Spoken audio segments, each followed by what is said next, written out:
Hey y'all, welcome to the channel. Today we're checking out why there are no bridges in East London. In West London, you're spoilt for choice for ways to cross the River Thames. But in East London, the Thames is your wet nemesis. Your only options to cross are queue for ages for the Blackwall Tunnel, go the huge long way round and pay the toll for the Dartford crossing, or get seasick on the so slow it's literally never worth it Woolwich ferry. This gives poor East London quite the disadvantage. Despite the very short distance as the crow flies, if you live here, it's very unlikely you go to work or school or do your shopping or visit friends here, unless you're a crow. Greater London effectively operates like a Pac-Man with a whacker-whacker wide gap between these isolated communities. So how did London end up so unfairly asymmetrical? In other words, why is West London better than East London? Dun dun. Burn. That's interesting. I just watched a video about the London Bridge and how it came about. There was corruption, bribery, keeping it the only bridge for a long time. But then whenever they actually started building more bridges over, they were all to the west of the London Bridge. And I was wondering why there aren't any to the east. Dun dun dun dun. Basically, there are three reasons why it's easier to build bridges in West London than East London. 1. Geography. In the west, the River Thames is a narrow, squiggly trickle where bridge building is easy. But by the time it gets to London Bridge, it becomes a wide, majestic estuary with massive tides and marshy floodplains. Lest we forget, the Romans built London Bridge where they did, specifically because it was the widest place they could build it. So he's saying to the east of the London Bridge, it's more narrow, it's curvier, it's marshy. 2. Shipping. In the late 19th century, when London did most of its growing, it was the biggest shipping port in the world, making bridge building east of the ports practically impossible.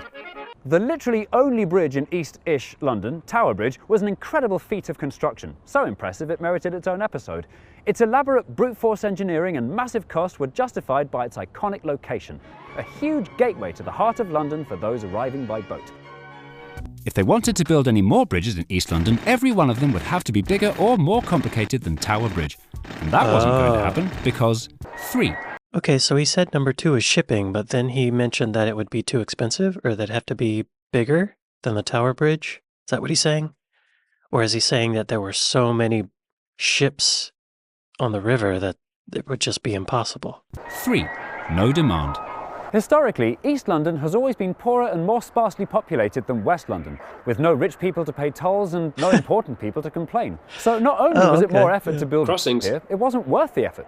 However, that all started to change at the end of the 19th century. Sorry about that. I accidentally said bridges when I was supposed to say crossings. Unfortunately, I can't just leave that mistake in, otherwise the next section all about tunnels won't make any sense. So I dubbed the word crossings in afterwards using computer technology.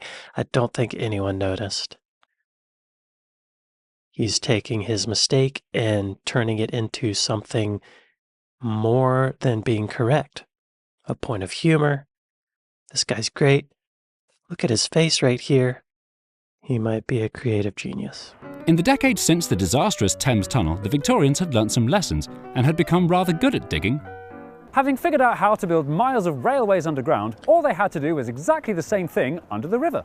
Okay. So at the end of the 19th century, using the same technology as the tube, London got its very first road tunnels, one at Blackwall and one at Rotherhithe. With demand Oh, wait, what did he say? Both tunnels were built in the shape of S-bends to prevent horses from bolting when they saw daylight. True fact. No, they weren't. That's a myth. They're S-shaped because the approach roads don't perfectly line up with the straight bit under the river. Oh, okay. With demand still rising and East London's population still growing, these should have been the start of a tunnel revolution spreading eastwards along the Thames throughout the 20th century. So why didn't that happen? It's a story that's been told so many times I'm getting bored of it now. Basically, the war.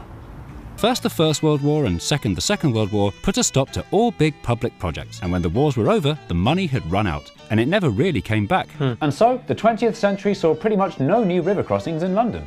Apart from the Greenwich and Woolwich foot tunnels, which don't really count because they're just foot tunnels. Chiswick and Twickenham bridges, both part of the same road, opened on the same day in 1933.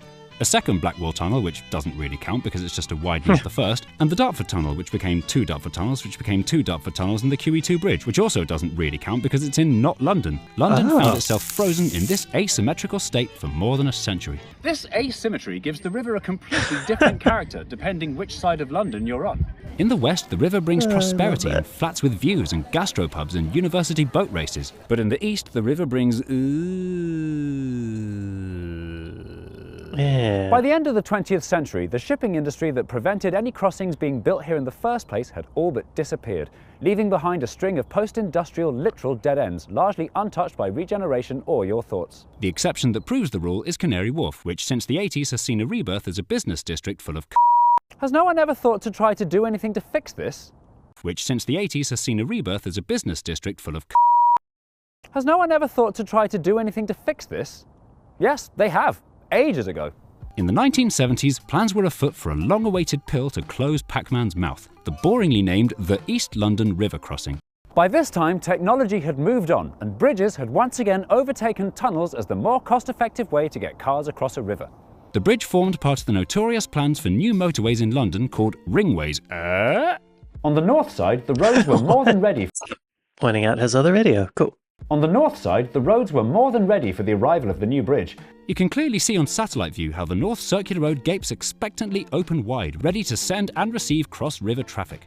But on the south side, it's not clear at all where the traffic was meant to go. The new bridge would have necessitated the construction of a huge 8-lane motorway, bulldozing hundreds of households out of the way. The people of Plumstead were understandably unhappy when the bridge got approval in 1985, but their bacon was rescued by an unlikely saviour. 2 years later, in 1987, the government accidentally built an international airport right next door to the site of the new bridge, which added a maximum height restriction on top of the already restrictive minimum height restriction.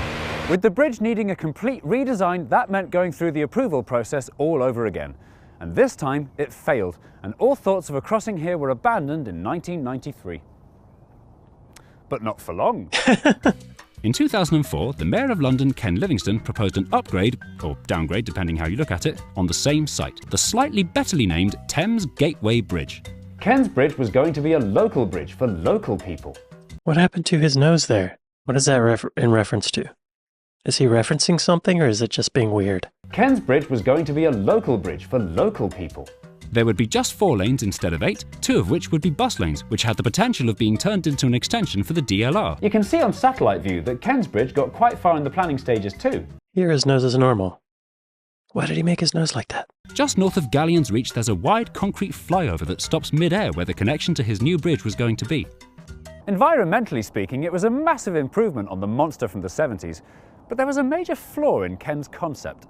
A local bridge for local people was a very naive and completely impossible thing to enforce. I'm feeding this one. Go away. Ken's bridge could only have been local if it were one of many crossings in East London, so that travellers had lots of options, just like how it is in West London. But with East London so far behind, the Thames Gateway Bridge on its own would unavoidably have drawn cars and lorries from all over London, congesting and polluting the narrow residential streets of Plumstead, which in many ways is worse than building a motorway through it. The Thames Gateway Bridge was indeed designed to be joined later by the Belvedere Bridge and Silvertown Tunnel, but the locals knew that these complementary crossings wouldn't realistically have come to the rescue for decades, if they ever came at all. For that reason, the Thames Gateway Bridge was viewed as a cause of congestion. And for that reason, it had almost no support politically or locally. And for that reason, when the next Mayor of London, Boris Johnson, came along, he took the popular and simple decision to scrap it. It was a rather odd move for Boris, a man so famously fond of bridges. Perhaps he just didn't like it because it wasn't his idea. It's harder than ever to get big projects like bridges funded by the government and or approved by the locals. That's why all the bridges built this century have been quite a pedestrian affair. So far, we've had the Millennium Bridge, which, when first opened, struggled to take the weight of pedestrians, and the Emirates Airline, an expensive... Hang on. Within minutes, the bridge was swaying under the sheer weight of thousands of sightseers. The Millennium Bridge, the first new river crossing in central London for more than 100 years, was officially opened on June 10, 2000. However, as crowds crossed the bridge, it began swaying alarmingly, and 3 days after its opening, it was closed for modifications. The bridge eventually reopened in February of 2002. Wow, that would be terrifying. And the Emirates Airline, an expensive overbranded cable car / tourist non-attraction connecting nowhere to nowhere else, inexplicably featured on the tube map despite a grand total of regular users of 4. A few more What? Boris Johnson's pitiful 60 60 million pound cable car used by just 4 regular commuters. He wasn't joking. And nowhere else, inexplicably featured on the tube map despite a grand total of regular users of 4. A few more pedestrian-only bridges have also been planned and not built. At Canary Wharf, Wandsworth, Pimlico, and most high profile of all, the profoundly unnecessary Garden Bridge, intended more for private parties and selfies than for travel, which cost £53 million just to cancel. Wow. But these are tourist... Wait, what? It cost £53 million to cancel it? Or it cost £53 million to develop as much as they did and then they cancelled it? Is that must be what they mean? But these are tourist attractions at best and vanity projects at worst. And they're all in central London. They do nothing to address the fundamental packmanity of Greater London and are quite insulting to East Londoners. So now, 15 years after the Thames Gateway Bridge was cancelled, what's been put on the table to address this? The worst crossing ever proposed. Cool. Right next door to the Blackwall Tunnel, but at a jaunty angle, is the very controversially proposed Silvertown Tunnel.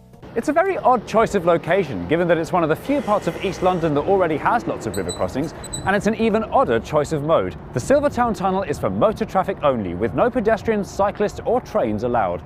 Its purpose is to reduce traffic in the Blackwall Tunnel, which we really should have learnt by now, in real life will encourage more car journeys than before and create more congestion in the whole Blackwall area. So he's saying building the tunnel would cause more people to use the tunnel. Or building the tunnel would attract more traffic? Public opinion is more anti-car than ever, which is why there's a massive campaign against the Silvertown Tunnel. And as for whether it'll ever be built, I don't know. It's a paradox. East London desperately needs connections, but East London desperately also needs not to be ruined by pollution and congestion. So what on earth could be the solution?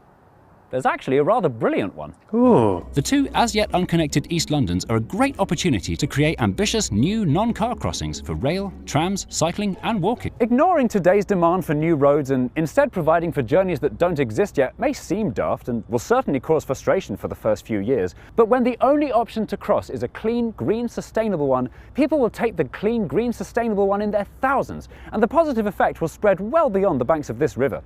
For proof of how brilliantly this phenomenon works, come with me now to West London. I'm skeptical. I don't believe that. In 2019, nasty cracks were found in the pedestals of Hammersmith Bridge, and the local council abruptly closed it to all traffic after 132 years of service. Understandably, many local drivers complained, saying it would cause traffic jams. And it did at first, but then an interesting thing happened. When Hammersmith Bridge reopened in 2021, it assumed a new role as a quiet, pleasant and safe pedestrian and cycle bridge, which has encouraged more journeys by foot and by bike, reducing car journeys and traffic not just in Hammersmith but across West London. What Hammersmith shows us is that what we choose to build, or indeed choose to don't build, affects how we choose or don't choose to travel, and that's the way round it should be. The tide is shifting, pun massively intended, in the right direction, away from cars. The proposed Lower Thames Crossing, a scheme to fight cars with cars to try to take traffic out of the Dartford Tunnel, has been roundly rejected by locals. There's actually been rather a lot of progress for trains lately. No fewer than 7 new rail crossings have appeared across the Thames in the last 25 years, and there are even more proposed for the future. There's a potential rail link to Thamesmead from the DLR or overground, but probably not both. There's the Kennex Tram, a planned tram network around the riverside commuter towns in Kent and Essex linked by a tunnel, which is too far outside London to be taken seriously. And of course the Elizabeth line is going to open, tomorrow. Well, it took 3 videos, but that's pretty much the whole history of the River Thames and how Londoners have crossed it from the Romans to the present day. I find it fascinating how much London's relationship with its river has changed over its long history.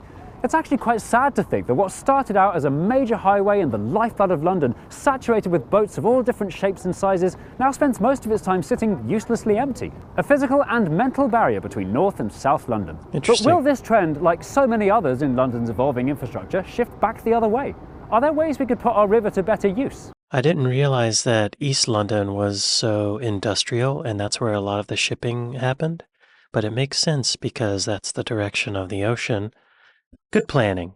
The Thames Clippers are starting to transform from an expensive novelty tourist attraction into a reliable commuter service. Maybe they have a future as a no-nonsense integrated part of the city's transport network, like how it is in Sydney, or Brisbane, or Copenhagen, or San Francisco, or Zurich, or Hong Kong, or Amsterdam. Or maybe they'll go completely the other way and drain the River Thames and turn it into a park. It's not that far-fetched an idea. It's exactly what they did to the River Turia in Valencia in 1969, making the city safer from flooding and opening up acres of new green space. That would be cool. People could just walk across the river. I think that's a great idea. Do you need the river anymore? Does it harbor a lot of wildlife that would miss it? What future technologies lie ahead in the next 1,000 years that could see our river once again becoming a major useful highway? The answer is coming in part 4.